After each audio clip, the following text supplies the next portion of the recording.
Are you trapped in your house from the last 3 months and want to escape out of it? Well, it's not going to happen until a vaccine for the virus is invented. In this video, we are going to tell you what a vaccine is and how it's invented for a particular disease.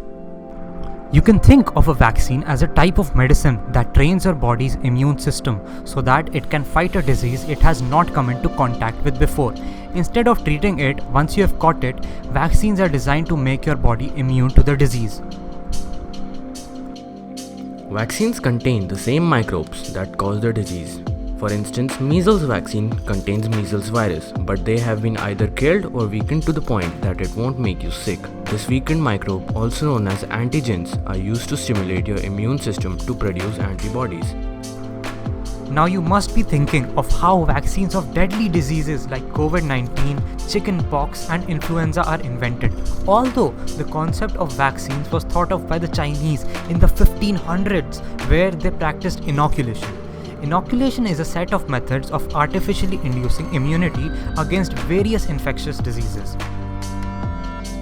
Another example of this is when Buddhist monks drank snake venom to confer immunity to snake bite. But this method was rather short-lived, and because of poor exchange of ideas during that time, was not adopted by a lot of people. Edward Jenner in 1796 invented a method to protect against smallpox. The method involved taking material from a blister of someone infected with cowpox and inoculating it into another person's skin. This was called arm-to-arm inoculation.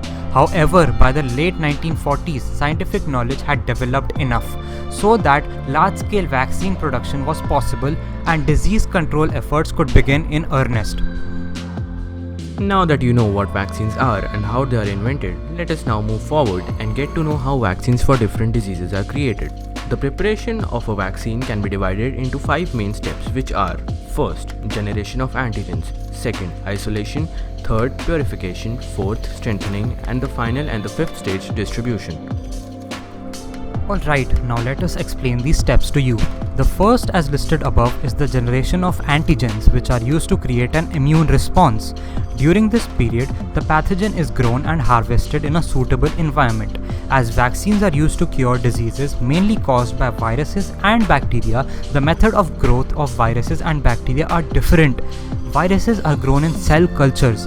Now, if you don't know what a cell culture is, it is a process by which cells are grown under controlled conditions. Now, getting back to the topic, bacteria are grown in a more complex environment which supports the growth of cells and tissues. After the growth of the antigen, it is isolated from the environment which it finds suitable for its growth. The goal of this step is to release as much bacteria or virus as possible. The third step is the purification of the vaccine, which involves the removal of the harmful chemicals that may have been used in the processes mentioned above. The chemicals that remain are necessary for the effectiveness of the vaccine. In this step, a substance which enhances body's immune response to an antigen, also known as an adjuvant, is added. Sometimes preservatives are also added to improve shelf life of a vaccine.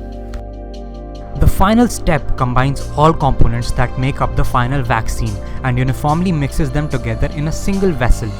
Then the vaccine is filled into vials or syringe packages and is labeled for widespread distribution. So that's how vaccines are invented and produced. We hope you got the information you were looking for. If you want to keep satisfying your curiosity in the future, consider subscribing. You can always change your mind. If you have any other questions keeping you awake at night, make sure to inform us about it in the comment section. You can also tell us how we can improve our content for your comfort in the future.